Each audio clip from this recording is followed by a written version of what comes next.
Okay, guys, we're talking about Unit 3, Feudal Europe. Ladies, gentlemen, gangsters, we're going to be talking about the manor system, and we're going to be talking a little bit about um, serfdom and what it was like to be a peasant and things like that. It's all going to be moving forward to our guild project at the end.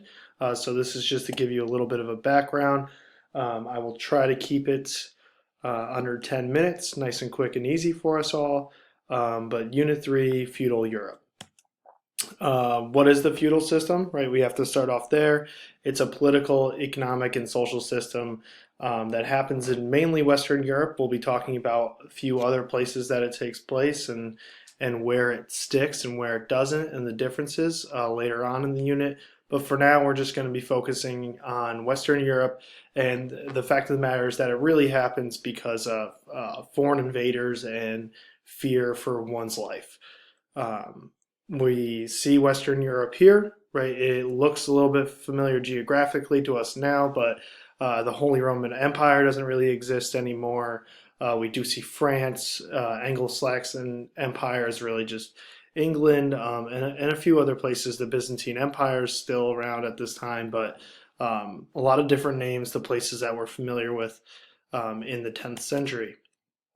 So we have this dynamic between vassals, lords, kings, and then eventually peasants and knights. But here we talk about a vassal is someone that swore loyalty to his lord and provided him with help. This meant troops and advice, right? So a vassal could be a knight, but a vassal could also be someone that had knights at their exposure. A lord, he's the one that has a large amount of land, right? And this is what we consider a fief.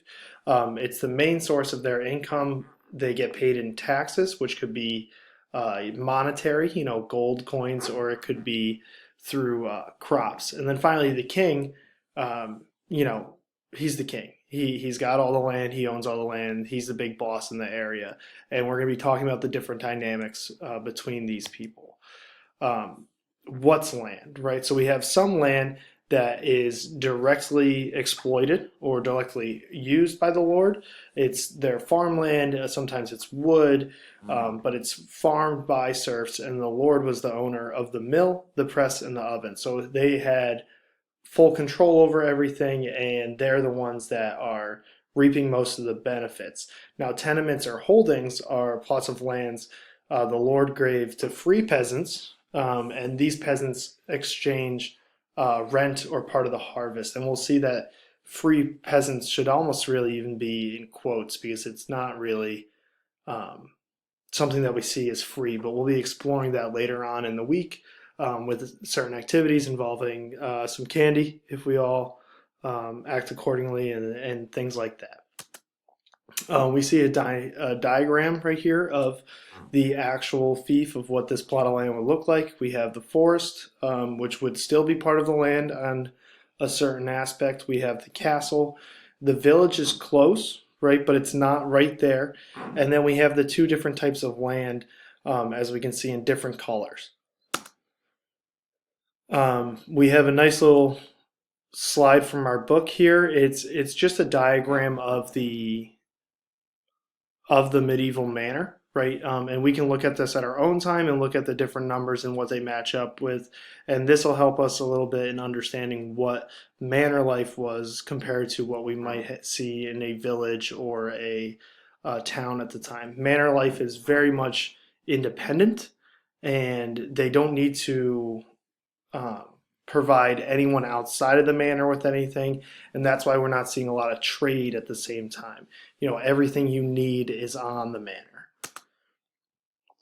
This is one of my favorites. It's the feudal pyramid of power, right? It's a social structure, a social pyramid, a social triangle. Some of us remember it as the caste system type deal from India, but this actually shows, besides the corny little pictures, we see what's exchanged here to see the different relationships and what this economy is like. Food and services is given from peasants to knights and vassals. Knights and vassals gives protection and military service to nobles, and money and knights is given to the king all in exchange for land and protection. And we're going to see how that system's a little bit abused throughout the week, and we're going to see what problems and what successes come with each. So the question over here, what freedoms would you give up for protection? I'd like you to just read this little slide. I know it's a little bit difficult, but it should be fine on your computer. Enhanced, if you have any trouble, we can do it in class tomorrow. But what freedoms would you give up for protection is really what I want you to think about if you were a peasant in medieval time. Come into class tomorrow with that question in your head. And then we have a nice little diagram here, right? We have lords, religious order, and peasants and what their life would be like. So the lord gets to live in the castle, the peasant not so much. They're living in a small house. The religious order, they are part of the church, right? They're living in what we've discussed as monasteries, and they're devoted to God at this time. Remember that Europe is extremely Catholic at the time, and religion is one of the more important things in these people's lives. They don't have social media, they don't have the internet, they don't have TV. Religion is one of the few big things. The biggest book at the time is the Bible. Most of them can't read it, right? It's not in the vernacular. It's in Latin at the time, and I mean most peasants at the time couldn't read either. But the church is one of the biggest things, and they get involved in the feudal system as well. So you can look a little bit more into this on your free time. I don't want to bore you by reading the whole thing to you. You're all capable of reading, so look into that, look at the differences, and bring that question into class as well. What are the differences? What are the pros and the cons of each? And for some groups, you might not see any pros.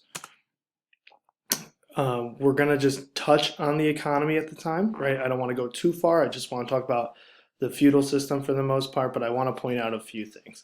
It's mainly agriculture and livestock. So we're staying in the same area. As a peasant, we aren't traveling the world. We're not going to different. If you were a peasant in Connecticut, you're not going to make many trips to Massachusetts. You'd be very lucky to make it outside of your little town, or if you're on a manor, you'd be very lucky to see anything besides the manor. And that's why the church is so important to them, because it gives them a different aspect of their life.